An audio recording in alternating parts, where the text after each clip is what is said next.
Part 2. I will see the diamond sky.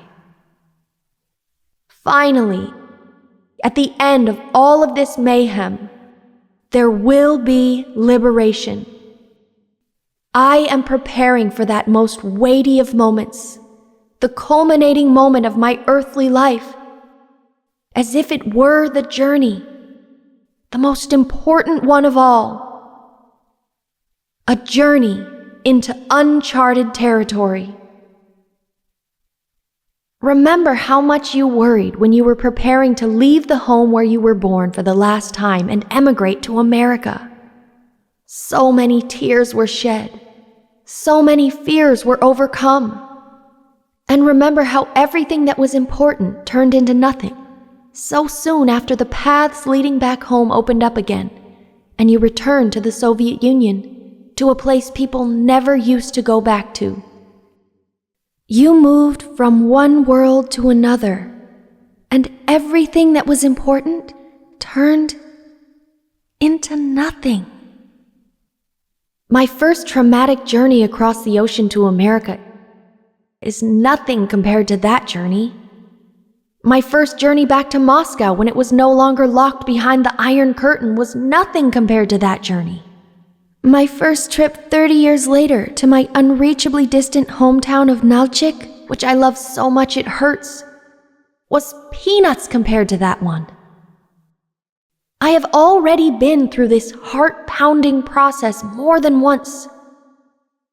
When you're leaving for good, when everything you're leaving here no longer has any meaning, then what happened?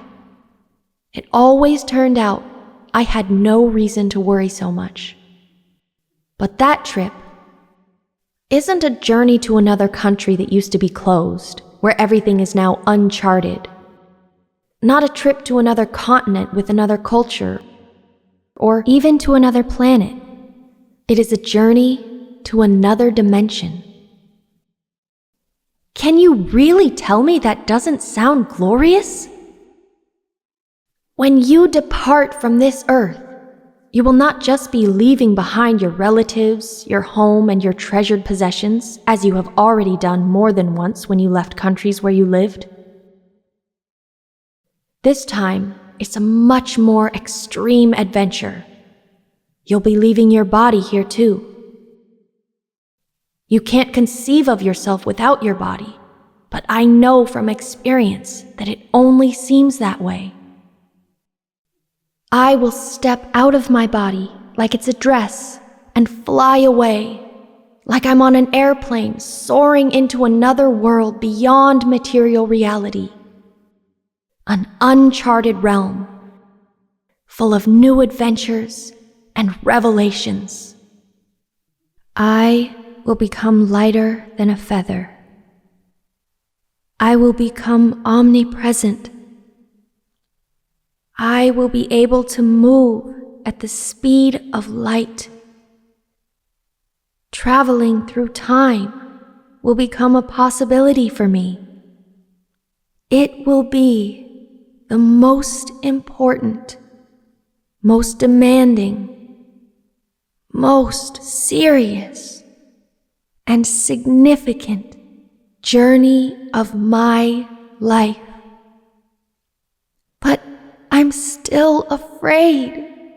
Like always, I'm a fool. But remember how scared out of your wits you were when your teacher called you up to the board. You heard, "Come on up, please," and your heart started pounding and the whole classroom froze. But afterwards, you laughed about it. You were scared out of your mind when you had to go to the dentist. But then you laughed about it. You were scared out of your head when you decided to divorce your first husband. But then you laughed about it. You were always scared. But the balloon came back, and it's blue. Look at our little dog Lucky. She was afraid to even stick her nose out on that bright, sunny balcony. It seemed like uncharted territory to her, just because she wasn't used to it.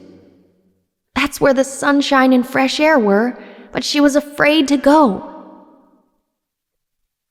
Isn't that journey into another world a stunning event? Exotic doesn't even begin to cover it. It's human nature to fear everything new, unknown. A famous actor's wife once expressed it on television. Nicholas saw the joy of heaven, but he came back because she was waiting for him here. I have every possible reason to believe that. Everyone is afraid. Everyone is nervous. Everyone resists. But what awaits us there? Does anyone know?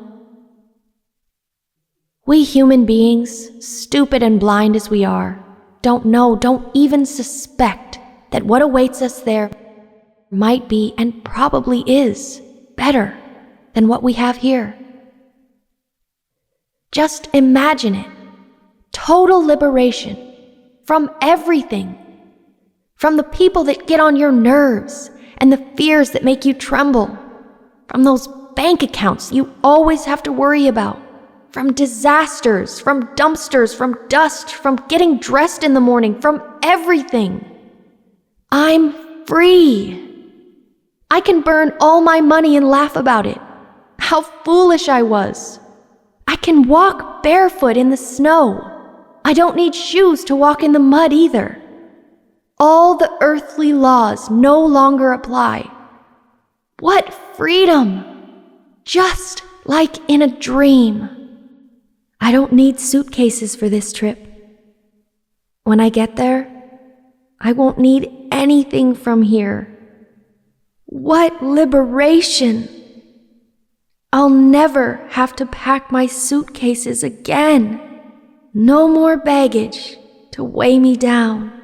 Talk about traveling light. I won't need my toothbrush anymore, or my purse, or my passport, or any money. I won't even need my body anymore. Inconceivable! What freedom! It will be a truly astonishing journey. It's hard to even imagine that lightness of never having to worry about anything again. Did I forget this? Did I check that? Have I failed here, fallen behind there, done someone wrong? None of that matters. Let them all stay here and run their rat race.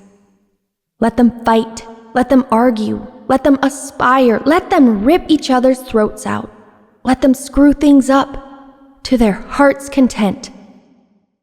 God, I'm so happy to leave all that behind. Let them go on living in their collective illusion. That's what they deserve. I'm leaving, sailing away, skyward, into infinity, to unearthly horizons. I will become weightless, invulnerable. I will see endless light. I will be able to fly without my physical body being involved. I will enter a tunnel made of bright light, blinding light, and peace. Is it truly possible for none of it to matter anymore? To not worry about anything. No need to worry about getting a stain on your dress. You can get drenched in the rain and not catch a cold. You don't need shoes, that's over. You don't need your clothes. It doesn't matter if they're nice or stylish. You don't have to waste your time going on exhausting shopping trips, searching for the right stuff, trying it on, bringing it home, organizing your closet. You don't need annual checkups with doctors, all those GPs, dentists, ophthalmologists, gynecologists. You don't need to go in and get your teeth cleaned 3 times a year. You never have to worry if you've forgotten something and now you're overdue. That's done with. You don't have to waste time sitting in waiting rooms, dealing with all the stress of trying to figure out if your doctor is wrong or just brazenly swindling you. Your body is simply no longer needed? It isn't important anymore? Oh, what freedom! Nothing will ever hurt again, really? You won't even prick your finger? No allergies in the spring. No more antihistamines. You can just throw your Claritin and Benadryl in the trash. No more of those routine tests. No more ultrasounds, colonoscopies, biopsies, CT scans, MRIs. You don't need anything. What freedom! No more risk of cancer. No reason to be afraid that the disease is developing and you missed it, that you aren't staying on top of it. Death is no longer hanging over me and the people I love, scaring me every step of the way. It's over. I am already within death. God, was I so afraid all my life for nothing? It turns out it's not so bad. Quite the opposite. I went to heaven, to the heaven of freedom that people confined in their earthly bodies and programmed to hold on to them so desperately can't even imagine. Death was the boogeyman in all the stories they told me back there in my material life. And now I am free of my body and all the rigmarole that goes with it. Is this food healthy? Are there too many artificial ingredients? Uh-oh, I ate too much. That's not good for me. I'll gain weight. That doesn't taste right. Who made it? Is the kitchen clean? Did you wash your hands? Yuck. Who sat on this toilet last? Good Lord, will all of that really stop mattering? I will rise high above this life, almost like when I'm in an airplane, looking down on the city as I fly away. From up there, I will see how small all of it is, how insignificant, how all I have to do is move through space or dimensions, and everything turns upside down. Values are displaced. What was important becomes a joke. I have already experienced the same thing in another chapter of my life, albeit in time rather than space. I will rise above this earthly life, and from that inconceivable height, I will look down on all my stupid, tiny, at least they look that way from up here, and immense, if you look at them from close up, anxieties, scrabbling and struggling, and none of it will have any meaning. Most importantly, though, I will look down on my fears. I will explode in a joyous orgasm of the soul with the realization that my greatest fear, death, was one more thing I made up. Something made up by people, by the ignorant collective unconscious. It is a social stereotype, a myth, the fruit of my own perception. It's actually so peaceful up here. It isn't just my toothbrushes I can leave behind, it's my teeth. I'll never have to get my teeth fixed again. I won't have to worry about abscesses, never have to hear that drill again. Just the fact that my teeth will never hurt again and I'll never get another cavity is enough to make this worth it. No fear of losing my teeth. No fear that if I have no teeth, it will be bad for my stomach. I don't need a stomach anymore either.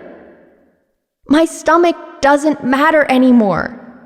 My stomach doesn't matter. I won't have to make food for myself ever again. I won't have to worry if everyone else has eaten. I'm free. It's unimaginable. What freedom. I won't have to pore over contracts anymore, worry about missing some important point or failing to notice an important word. I won't have to fight with my tenants. No more coming down hard on my subordinates. No more demanding, explaining, arguing. I won't have to predict what my partners will do, read situations in advance, think through what people might do, or file lawsuits against contractors, or dispute the insane rates lawyers charge, or take careless doctors to court for malpractice. Nobody can ever betray me again. Nobody can ever wrong me. Nobody can ever insult me or cause me any pain. Good Lord, why did I cling to this life so desperately? What was all of that for? Was I serving out a sentence? Or perhaps I was completing a mission. I was given a command, a task, and I didn't even know it. I felt it, but I didn't know it. The Almighty will meet me there. At last, I will meet the ideal being. The one being without a million shortcomings, without any at all. And nothing will hurt. And I will have nothing and nobody to lose. My soul will finally be at peace. It will put its feet up and stretch out on the air raft of unbeing, rocking on the sun-drenched ocean of eternity. So why am I so afraid of death? Am I like Lucky, refusing to even stick her nose out on the balcony just because she wasn't used to it? You have still not completed your mission. You still have quite a long road ahead of you. Work, struggle, give it everything, get angry, endure the pain. Live with your passions and anxieties. Only by going through the whole range of it can you complete your mission on this earth. God sent you here for that purpose. Don't be afraid. Everything is under control from up there. You are just a blind, unconscious agent. You decide nothing. Everything that will happen is His sacred will. Deep breath. Breathe out. Breathe in. Breathe out. Breathe in. Breathe out. I will rest. I will see the diamond sky. I will hear the angels. I will see all earthly evil, all our suffering, drowning in the mercy that fills the whole world. And he, Chekhov, left this world peacefully when his time came. Even though he was a doctor, he did not resist. Or did he too understand that it was useless? How many people like Chekhov have left us? Moses, Titian, Da Vinci, Michelangelo, Shakespeare, Alexander, Caesar, Cleopatra, Mozart, Beethoven, Chopin, Pushkin, Gogol, Tolstoy, Turgenev, Tchaikovsky, Mendeleev, Lomonosov, Lenin, Stalin, Shostakovich, Freud, Yesenin, Tsvetaeva, Vysotsky, Okudjava. There have been so many of those most noble people. We remember them all by name. We remember in our grief. It's not the dead that need this, but the living.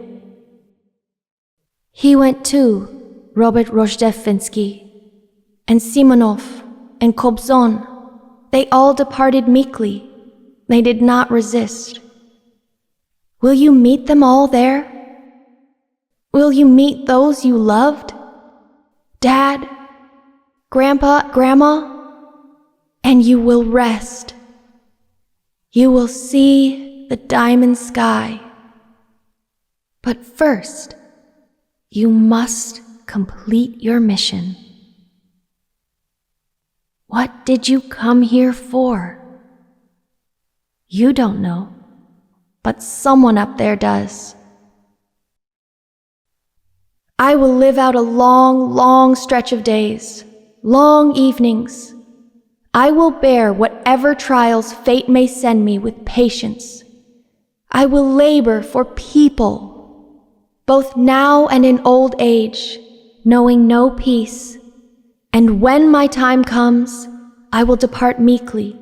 And when I stand before the Almighty up there, I will say that I suffered and suffered and suffered, that I cried much.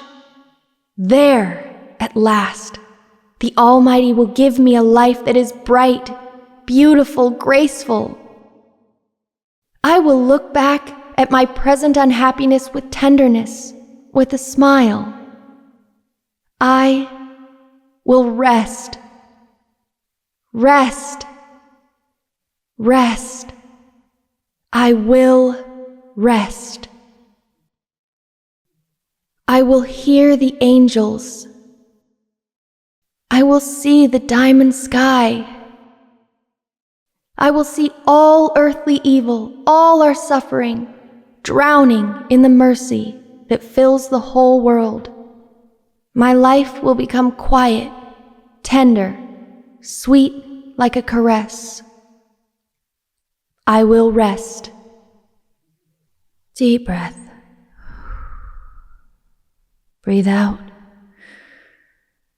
Breathe in. Breathe out. Breathe in. Breathe out.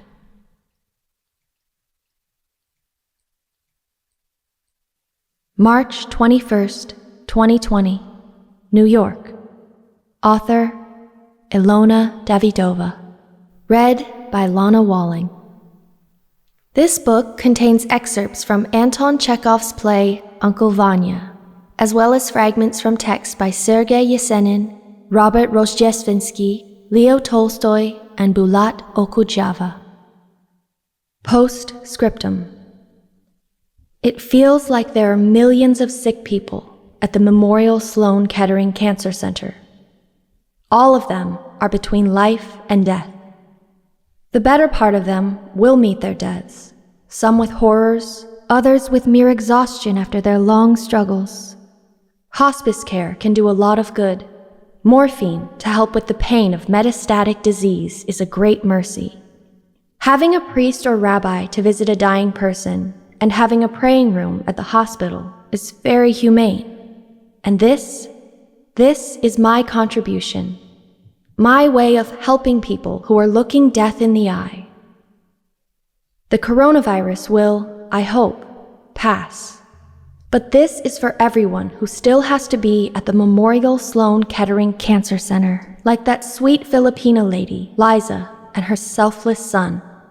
For everyone at other clinics around the world who are suffering from fear, from not knowing, from the unbearable proximity of death.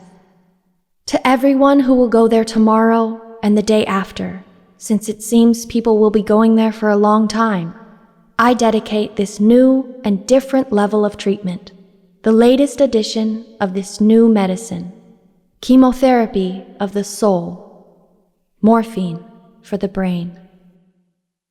Death and I, the pandemic. In 2020, the coronavirus epidemic swept across the world. National borders were closed. Public transportation, cafes, stores, and museums closed down. The lack of medicines and vaccines for this new, previously unheard of disease provoked fear of the unknown in many people.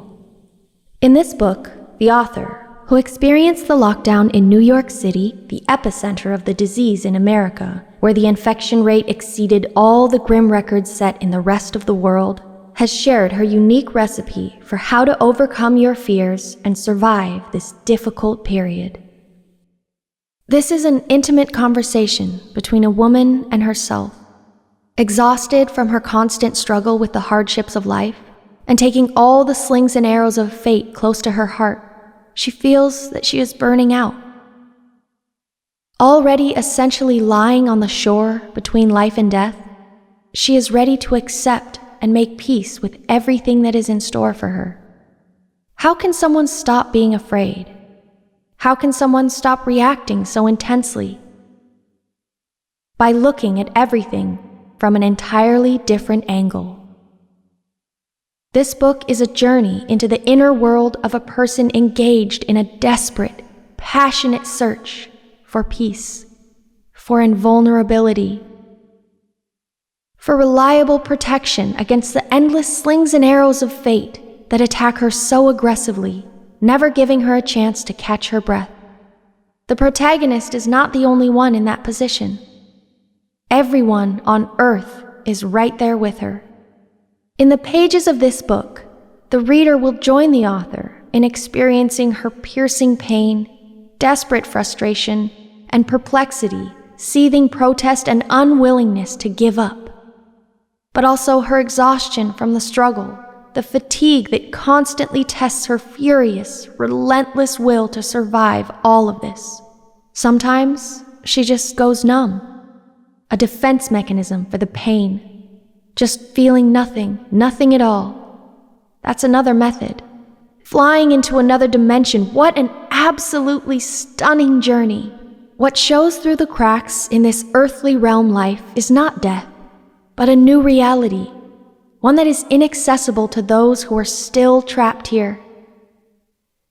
And what if there really is no reason for us to spend our whole lives being afraid? A journey into another world. Perhaps it's not terrible at all. It might even be the best and most important of all the journeys we will make in our earthly lives. One woman's desperate inward search, laid out in the form of a story, opens up new and unexpected horizons, epiphanies, and insights into what was once beyond the pale. All rights reserved. Neither this book nor any part of it may be copied or replicated in electronic or physical form, or photocopied, or saved to the memory of a computer, or reproduced in any way, nor may it be used in any informational system without permission from the publisher. Copying, reproduction, or other use of this book or any part of it without approval from the rights holder is unlawful and entails criminal, administrative, and civil liability.